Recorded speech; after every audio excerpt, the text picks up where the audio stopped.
Le moment est venu. Je le sens. C'est l'heure d'être déterminé. En mode combattant.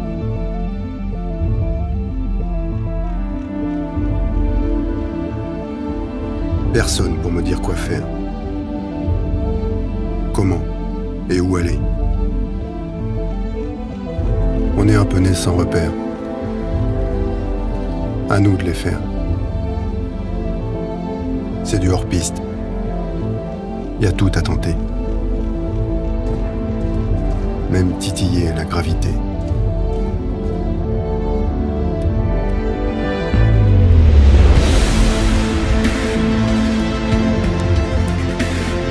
Discipline, chaque jour, chaque instant. Puisque tout peut s'effondrer. Autant faire à 100% ce que j'aime vraiment. Il y a des choses que l'on apprend et des choses que l'on ressent. Ici, pas de prof, pas de maître tout-puissant.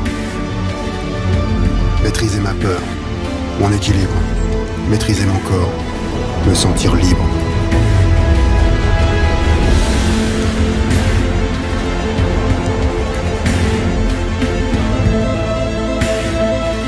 Je reste concentré, j'inspire et je bosse comme si ma vie en dépendait. Le mental est comme un grand pays, où la météo est ce qu'elle est. Adapte-toi, respire et fais. Je veux me renforcer, progresser. Et en cas de porte fermée, il y aura la fenêtre pour m'échapper. Si notre société fonce dans le vide, est-ce que c'est pas le moment de tout tenter? L'important, c'est que je sois dans le vrai. Si j'échoue, il y en aura d'autres pour prendre le relais.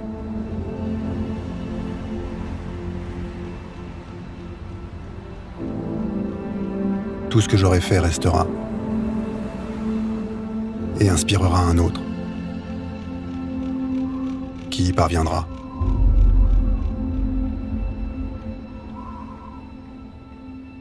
Cet autre, c'est peut-être toi.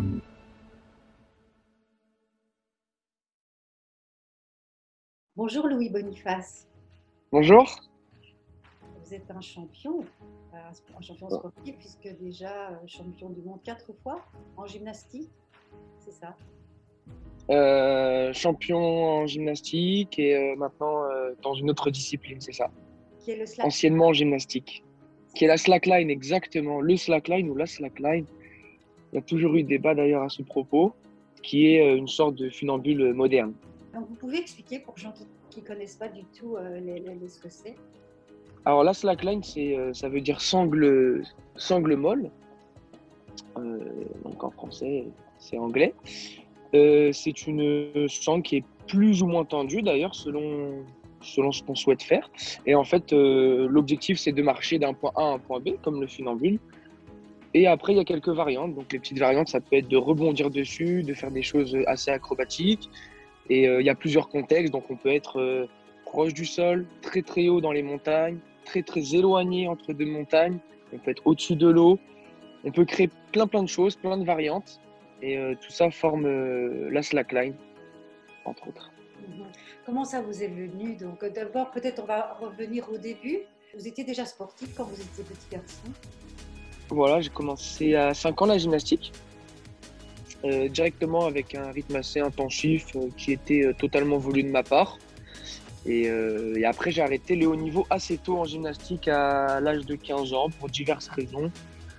Et du coup, je me suis mis à la slackline vraiment par hasard en découvrant ça, par mon père qui m'en a offert une. Et j'ai plus ou moins accroché. J'ai vraiment accroché lorsque je me suis renseigné sur les possibilités de réaliser des acrobaties.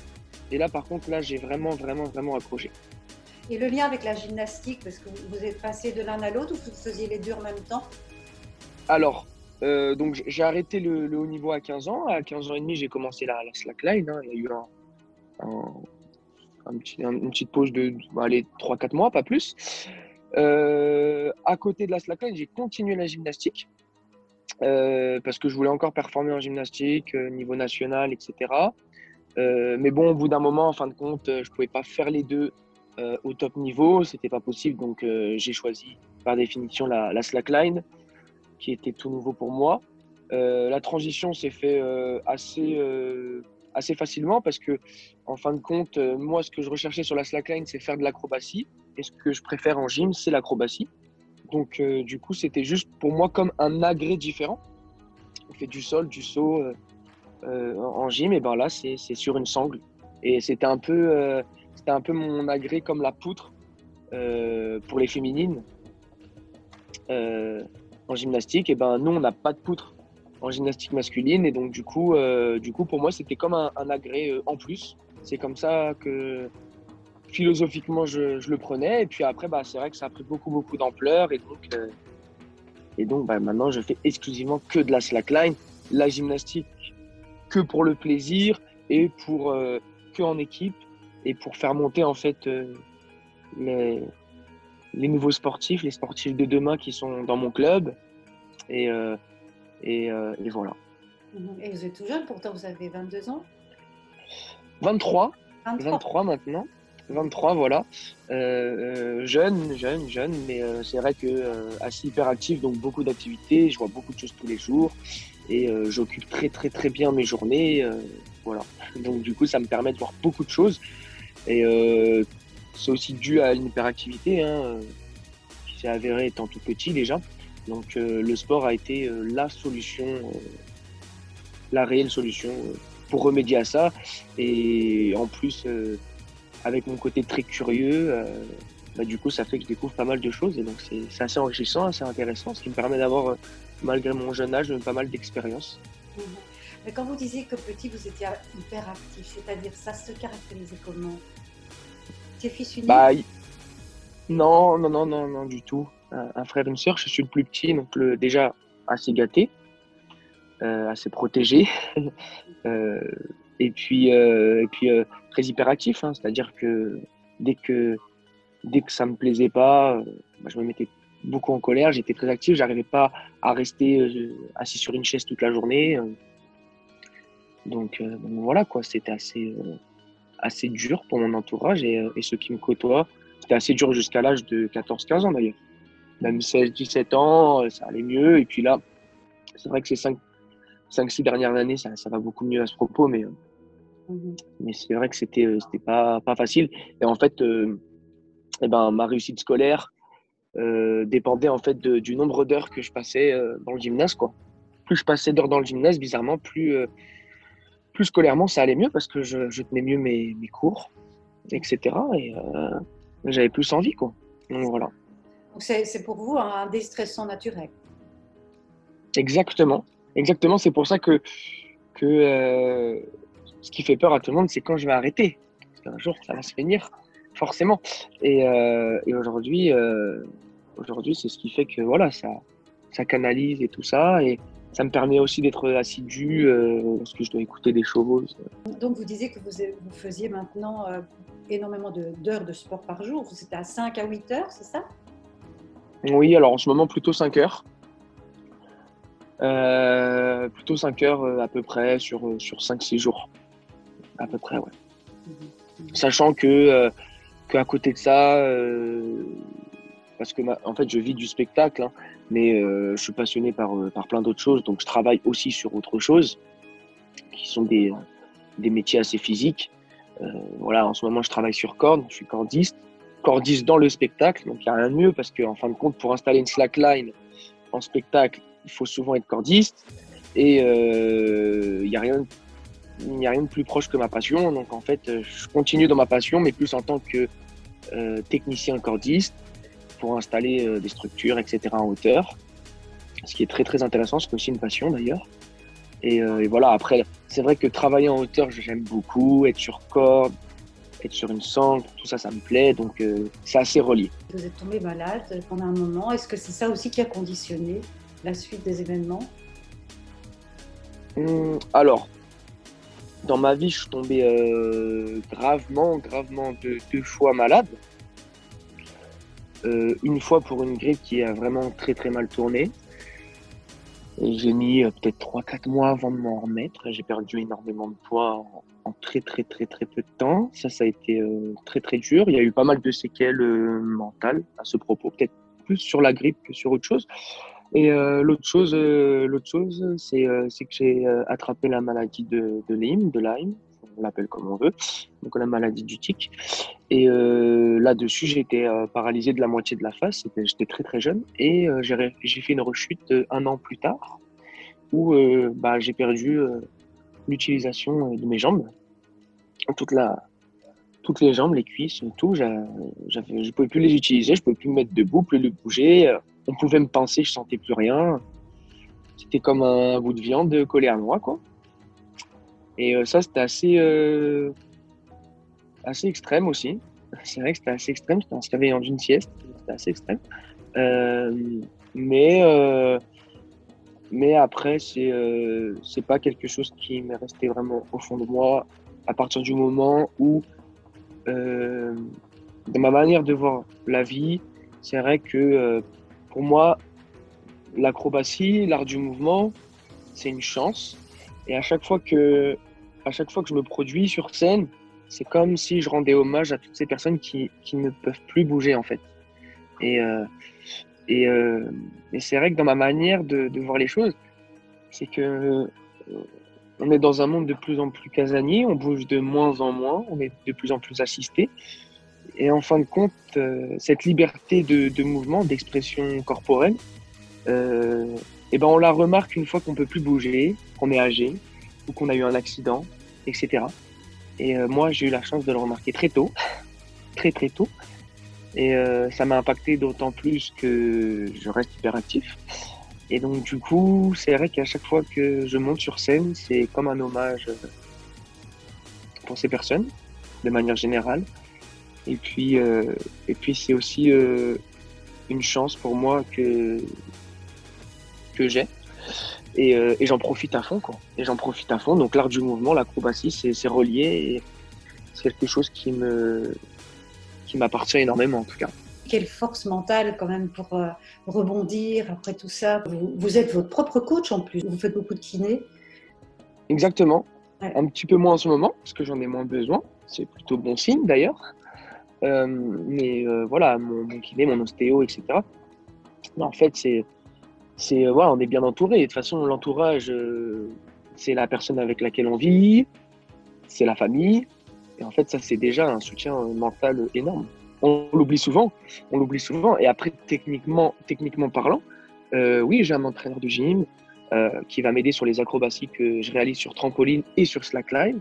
Mais c'est des vidéos que je vais lui montrer, c'est des choses comme ça, où il va me donner son ressenti, où on va débattre, etc. Mais c'est pas un coach qui me suit vraiment. J'ai pas de coach pour ma préparation physique, etc. Ça, vraiment, là-dessus, je suis autodidacte, mais je suis passionné. Donc, si vous voulez, moi, j'écris mes programmes. J'aime beaucoup. Et j'aime beaucoup m'entraîner seul. C'est vrai que c'est assez bizarre pour beaucoup parce que on a besoin d'être plusieurs pour se challenger, etc. Mais en fait, cette autonomie et cette liberté, et quand on a cette motivation au fond de soi, et on a cette motivation pour plein de raisons, pour énormément de raisons, et je trouve que c'est bien. Moi, je me sens bien comme ça. C'est pour ça que le Covid, je l'ai pas si mal vécu socialement parlant, parce que contrairement à ce qu'on peut croire, j'ai pas énormément de liens. Le lien social chez moi, il n'est pas énorme, enfin, compte beaucoup moins qu'on puisse le penser. C'est vrai que ça fait bizarre pour mon entourage, mais c'est vrai que moi, à part la salle de gym, l'entraînement de slack, après le staff médical qui m'entoure, ma famille, c'est tout, quoi. Je vois pas grand monde et c'est très très très bien comme ça. Ça me va. Donc voilà, et la force mentale, on va la puiser. Et je sais pas où on la puise, mais c'est assez naturel, quoi. C'est vrai qu'en ce moment, comme je travaille sur corde la journée, c'est vrai que mon entraînement commence à 6h du matin. Il finit à 7h45 et après je vais au travail. Et puis après, rebelote le soir, entraînement jusqu'à 21h. Donc voilà, c'est vrai que c'est intense. Et c'est vrai que quand je me réveille le matin, je sais même pas comment je le fais, mais je le fais et ça devient un automatisme. Et c'est un plaisir. C'est un plaisir, en fait. Est-ce que c'est pas surtout la force mentale qui fait que vous dépassez tout, que ce soit cette période, que ce soit vos accidents? Parlez-nous un peu de cette force mentale qui est la vôtre. Cette force mentale, je pense que déjà, on l'a ou on l'a pas de base. Mais même si on l'a pas de base, ça se travaille énormément. Cette force mentale, c'est aussi la rencontre, les voyages, qui nous permettent de dire bah, j'ai de la chance. J'ai de la chance. Je peux manger quand je veux, je peux manger quand j'ai faim, je peux boire quand je veux, je peux me laver quand je suis sale. C'est des choses simples, mais c'est des trucs où on se dit j'ai de la chance. Et du coup, avec cette chance, qu'est-ce que je peux faire? Eh ben, je peux m'entraîner. Et donc, il y a cet aspect compétition qui est très personnel, mais il y a cet aspect artistique qui n'est pas du tout personnel, parce que l'aspect artistique, ça rend de partager. Et c'est peut-être un peu bizarre, mais pendant qu'il y en a qui vont chercher l'eau, bah, moi, je vais m'entraîner pour essayer de vendre du rêve à certaines personnes. Et comme je dis hein, dans les spectacles, si au cours d'un spectacle, pendant 2-3 minutes, vous avez pu un peu mettre vos problèmes de côté et puis rêver le temps d'un instant, quel que soit votre âge, je pense que le job, il est réussi, quoi. Le job, il est réussi. Et quand on voit la réaction des enfants, quand on voit tout ça, c'est génial, quoi. C'est génial quand je sais que je suis un exemple pour certains de la jeune génération qui viennent me voir souvent à l'entraînement, qui viennent me donner des conseils, avec lesquels voilà, on va partager des petits moments, même de 5 minutes, parce que je m'entraîne, c'est sûr, mais voilà, c'est sympa pour tout le monde. Et en fait, ils pensent que je leur donne beaucoup de force en les conseillant, mais ce qu'ils ne comprennent pas, c'est qu'ils me donnent énormément de force en regardant le sourire de ces enfants, en regardant comment ils évoluent, etc. Et ça fait partie de cette force mentale. Et en fait, cette force mentale, j'ai une force mentale qui vient vraiment de manière individuelle, qui est seule, c'est sûr, mais il y a aussi voilà, les gens que je croise, etc., qui donnent beaucoup de force. Et c'est important, et voilà. Et après, pour post-Covid, qu'est-ce qui s'est passé post-Covid? C'est aussi le fait de se dire que ça a été dur mentalement pour beaucoup, ça a été dur physiquement aussi, par ceux qui ont été atteints de la maladie ou non d'ailleurs, parce que c'est un choc, pas mal. Et c'est un peu un choc aussi financier, hein. Faut être concret. Non. Mais moi, j'ai pas eu tout ça, j'ai eu beaucoup de chance. Et donc voilà, cette force, c'est aussi de se dire, on a de la chance et voilà, qu'il faut avancer, quoi. Et à partir de ce moment-là... C'est de l'action? C'est de l'action, exactement. Il faut monter sur le fil. Même funambule, on ne sait pas où on est un peu... Parfois, on va à gauche, à droite, mais on continue à marcher sur le fil. Exactement, la vie ne tient qu'à un fil, et je le répète, c'est la vérité. C'est une vérité. Voilà. Vous me faites penser à ce film qui s'appelle Le Guerrier Pacifique. Vous connaissez? Alors, non, pas du tout. Parce que moi, je regarde pas du tout de films.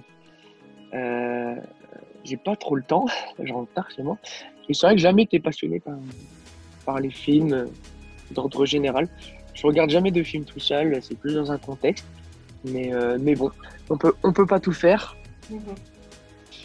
Avec les vidéos que je propose, artistiques et notamment le documentaire, c'est tourné de manière à ce que chacun puisse identifier sa vie à ces petits films, quoi. C'est ça qui est génial. C'est que ce film, il n'est pas personnel, en fait. Il est propre à tout le monde. Et ça, c'est top. Alors, vous avez aussi été dans des émissions. Voilà. Donc, vous pouvez nous en parler un peu? Oui, bien sûr. En toute transparence, en plus. Alors, j'ai fait quelques émissions. J'ai fait La France a un incroyable talent récemment. Et j'ai fait Ninja Warrior. Comment ça s'est passé tout ça? Alors, Ninja Warrior, j'ai été appelé plus ou moins par une équipe du casting. Voilà, pour se renseigner, etc. Puis j'avais des amis qui l'avaient fait la saison précédente. Et puis, j'ai passé le casting comme tout le monde. Hein. Casting vidéo. Et après, un petit test. Et puis après, j'ai été sélectionné. Le profil les intéressait bien, etc. Comment s'est passé Ninja Warrior? C'est marrant parce qu'on s'identifie beaucoup à ce genre d'émissions très populaires, etc. c'est pas du tout, c'est c'est pas du tout en fait ce qui m'a plu. C'est pas, c'est un monde de la télé, donc on montre ce que l'on souhaite. On me donne l'image que la production a envie de me donner. Et il y a cet esprit très cadré, en fait, loin de la liberté et loin de ma philosophie, tout simplement. Donc voilà, c'est des bonnes expériences parce que c'est enrichissant sur comment gérer telle situation face au réalisateur qui souhaite que l'on dise cette phrase et pas une autre, qui souhaite qu'on dise ce genre de phrase de cette manière qui n'incarne pas du tout mes valeurs. Faut crier, faut être un petit peu too much, hein, comme on dit dans ce genre d'émission énormément. Voilà. Après moi, ils m'ont donné une bonne image parce que c'était presque contractuel avec moi. Mais voilà, il faut, par exemple, pour la petite anecdote, il faut être torse nu pour montrer ses gros bras, montrer son corps.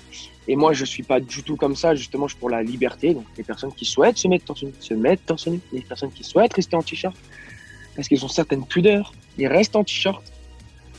Et voilà, donc les qualifications se passent, les demi-finales se passent. En demi-finale, on me dit « mais toi, torse nu ?» Je dis « non ». Eh ben, c'est pas sûr qu'on te diffuse, c'est pas grave. Et puis le problème, c'est que je suis allé en grande finale. Donc ils étaient obligés de me diffuser, et avec le t-shirt. Voilà, tout simplement. C'est des choses qui me... Je trouve ça aberrant, en fait. Et c'est là qu'on voit qu'on est dans un monde où on est un objet. On parle des femmes, mais aussi les hommes. On est quelque part un objet lucratif. Et c'est ça qui me déplaît. Après, ce qui m'a beaucoup plu, c'est les rencontres avec des sportifs, des passionnés. Ça, c'était génial. Ce qui m'a plu aussi, c'est de faire découvrir ma passion au plus grand nombre, parce que ça m'a donné quand même une vision assez importante. Et même à des non-sportifs, à des mamans, des papas qui n'ont rien à voir avec le sport, etc. Et ça, c'était bien. C'était très bien. Et puis après, voilà, c'est ça que j'en retiens le plus. Voilà, après, en soi, j'ai même pas envie de polémiquer sur est-ce qu'il y a de la triche, est-ce qu'il y a tout ça. La réponse, c'est oui, évidemment. Mais j'ai même pas envie de revenir plus profondément là-dessus. C'est comme ça, c'est de la télé, c'est du show. C'est du show qui doit être lucratif.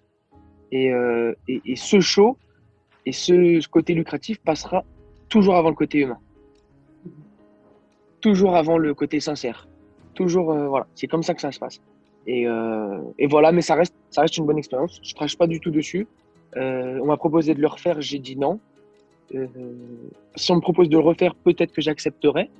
Pourquoi pas? Parce que ça donne, faut dire la vérité, ça donne beaucoup de visibilité, ça fait découvrir mon sport. Et c'est ça qui est cool. Et puis après, le parcours est sympa. Il faut dire aussi ce qui est. Le parcours est sympa, l'ambiance est sympa, etc. Donc voilà, sans rentrer dans les détails plus que ça, voilà ce que j'en retiens. Et concernant Incroyable Talent, très sympa, c'est eux qui m'ont contacté. Ils m'ont contacté depuis que j'ai 16 ans. Et chaque année, voilà, c'était un petit peu... Et bon, moi, je voulais pas trop y aller, sincèrement, et puis ils le savent bien de toute façon. Je voulais pas trop y aller, et c'est vrai que cette année de Covid m'a laissé du temps, et je me suis dit, il faut que je remonte sur scène. J'ai envie de remonter sur scène. Allez, Incroyable Talent, nouveau défi. C'est ce genre de défi que soit on le fait à fond, soit on le fait pas du tout, quoi. Donc très sympa. Après, c'est toujours de la télé, mais je les ai trouvés beaucoup plus libres. Donc voilà, après ils montrent un peu ce qu'ils veulent aussi, mais c'est comme ça, je suis un petit peu dégoûté. Par exemple, c'est vrai que sur la demi-finale, bon, le numéro il dure 3 minutes et ils ont diffusé 1 minute 30. Donc les gens ils comprennent pas, mais quand quelqu'un qui regarde de très près, il voit que les raccords sont pas très bons. Des choses comme ça. Donc oui, ça a été coupé, mais c'est pas très grave, ça reste une bonne expérience. J'ai moins eu de lien avec les candidats, etc., parce qu'on avait moins le temps en fait d'échanger. Mais c'était très sympa de voir pas mal d'artistes, ou non artistes d'ailleurs. Ça dépend comment on se considère, ça c'est toujours pareil. Hein. Artiste, c'est un grand mot. Donc voilà, je suis venu avec plus d'a priori sur Incroyable Talent, et en fin de compte, c'était très très sympa. J'aurais bien mis aller en finale pour avoir monté une 3e fois sur scène, mais ça c'est pas fait, et c'est comme ça. Et très sympa. Très sympa. peut-être même une meilleure expérience que Ninja Warrior. Ok. Même si ça reste de la télé. Quelles sont vos journées? Comment ça se passe une journée pour vous? Une journée en semaine, c'est très simple. Ça commence à 6h du matin jusqu'à 7h45. Je suis en préparation physique. Donc, c'est des exercices de renforcement, musculation. Plus de renforcement, je fais principalement que du renforcement avec très peu d'haltères. Je joue avec mon corps. Beaucoup de proprioception, donc j'essaie de travailler les muscles profonds. Je travaille toujours en équilibre, donc le gainage en équilibre, avec des ballons, sur des ballons, etc. C'est un exemple. Voilà ce qui se passe. En tout cas, je parle actuellement pour cet été. Après, je vais au travail, donc moi je travaille sur corde. Je fais du levage sur corde, etc. Donc je suis suspendu, je peux faire plein de choses sur les cordes. Je suis en hauteur, je travaille à peu près à 25 mètres de hauteur en ce moment, mais ça peut aller beaucoup plus haut, hein.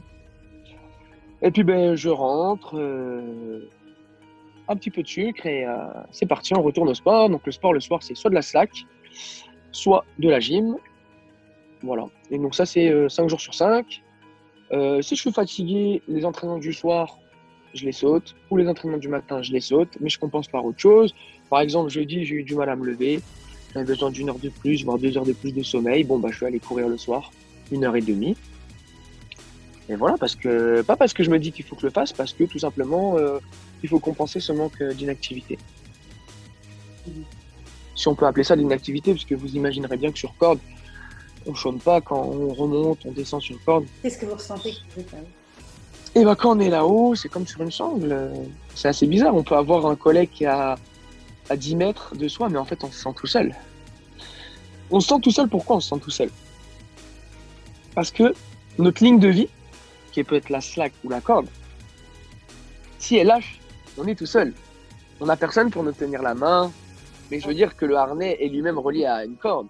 Si, on a 2 cordes exactement, hein, pour être plus précis. Mais ce que je veux dire, c'est qu'on est relié par ces 2 cordes. Et on sait que si ça lâche, on va juste tomber. Donc on fait attention à tout. C'est bien, c'est un métier que j'aime bien parce qu'on est en hauteur, on est tranquille. On n'a pas cette foule qui est pas en bas parce que c'est interdit, mais qui est autour. On est dans notre élément, on est très concentré. On a ce côté autonome. Voilà, moi j'aime bien. J'aime bien, c'est très sympa. Et votre plus grand bonheur quand vous faites votre travail? Le plus grand bonheur, c'est d'avoir fini le travail en temps et en heure et que tout le monde soit content et que ça se fasse un travail propre, etc. Une bonne journée, on enlève le harnais, on a bien transpiré, on est content. Et voilà, le principal, c'est de travailler en sécurité. Comment travaillez-vous votre mental de battant, de guerrier comme ça? Ça se travaille pas, hein. Je pense que c'est juste de se mettre dans... C'est juste de maintenir ce rythme, en fait, hein. Je crois que ce rythme, il fait que tout vient avec, en fait, hein. C'est comme quelqu'un qui est un peu en dépression, quoi. Ça, j'ai jamais trop compris, mais bon, je suis pas psychologue, loin de là, mais c'est vrai que des fois, je sais pas, un décès ou autre, c'est un événement qui est dur, et puis les gens s'arrêtent, et puis on les met en arrêt de travail. Puis en fin de compte, ils passent leur journée à avoir aucun rythme. Ils n'ont pas d'heure. Ils passent leur journée à cogiter. Ils ne voient personne. Et ils passent leur journée à manger, tout et n'importe quoi. Et ils n'ont pas de dépenses. Et pour moi, c'est le combo de l'échec. Bizarrement, c'est comme ça que je le vois. Je pense des fois, faut juste bouger, en fait, hein. On en arrive encore sur la même chose, mais je pense que c'est ça qui fait du bien. Et je pense que les personnes se sont rendues compte de cette importance pendant le Covid. Et on le voit bien. On le voit bien, tous les magasins de sport cartonnent, ils marchent très bien. L'achat de vélos, l'achat de rollers, l'achat de paddle, de kayak. Le nombre de personnes qu'il y a dans les bois, c'est impressionnant dans les parcs. Et les gens ont pris conscience de ça. Et ont pris conscience des choses simples. Le retour aux choses simples. Très important. Nous, on voit, en tout cas en région parisienne, les gens de plus en plus se mettent dans les parcs, voire déménagent, vont en campagne, toucher à la terre un peu plus en tout cas. Et ça, c'est important. Moi, j'étais à Dubaï avant, pour un spectacle. Et à Dubaï, en fait, il n'y a pas de verdure. Et en fait, la verdure, en fait, c'est un signe de richesse. Donc, dès qu'on voit du gazon, on sait qu'on est sur une villa de personnes très, très, très, très riches, étant donné qu'on imagine bien le coût que ça vaut. Et en fait, quand je suis revenu en France, j'ai savouré. Même les ronds-points, je les savourais. Hein. Même les ronds-points, je les savourais. Alors, peut-être que moi, j'ai une approche différente au paysage parce que je suis diplômé dans le paysage. J'ai un BTS en tant que paysagiste. Mais voilà. C'est important. C'est important. Les choses simples sont toujours en tout cas, souvent les meilleures. Merci beaucoup, Louis Boniface. Merci à vous pour l'invitation et merci beaucoup en tout cas pour cette force donnée. Merci beaucoup.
I'm not looking for love.